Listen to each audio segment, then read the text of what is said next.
एक बार की बात है, एक शहर में आकाश नाम के एक अध्यापक रहते थे जो स्कूल से रिटायर हो गए थे। आकाश स्कूल के बच्चों में बहुत लोकप्रिय थे। स्कूल के बाद वह घर पर बच्चों को पढ़ाया करते थे। एक बार वह घर पर आराम कर रहे थे, तभी अचानक से उनके घर की कोठरी का दरवाजा अपने आप खुल गया। इस तरह दरवाजा खुलता और बंद होता, तभी उनको महसूस हुआ कि कोई उन्हें पुकार रहा है। आकाश। वह आवाज कोठरी के अंदर से आ रही थी। डरते हुए पीछे देखा तो ऐसा लगा कि कोई दरवाजा पीट रहा हो। डर की वजह से आकाश के पैर जमीन पर जम गए।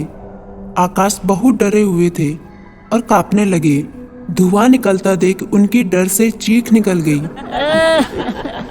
आकाश बाहर गए और पूरी घटना पड़ोसियों को बताई। सभी घर के अंदर आए। ये देखकर उनके होश उड़ गए। कोठरी के अंदर रखा सभी सामान हवा में इधर उधर उड़ने लगा। सभी यह घटना देखकर डर गए और बाहर की तरफ भागने लगे। सभी को भागते देख एक आवाज सुनाई देने लगी, चले जाओ यहाँ से। कोई भी पीछे मुड़कर नहीं देखा।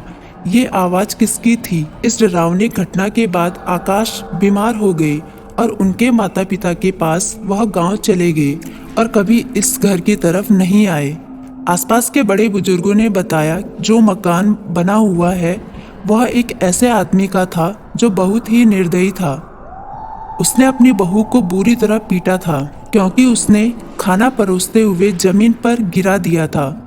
इसलिए उसने अपनी बहू को कोठरी में बंद करके आग लगा दी थी और वो जलकर वहीं मर गई।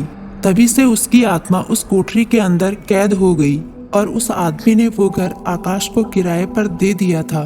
वह आत्मा किसी को वहां पर रहने नहीं देना चाहती थी, इसलिए उसने आकाश को डराकर बाहर निकाल दिया था।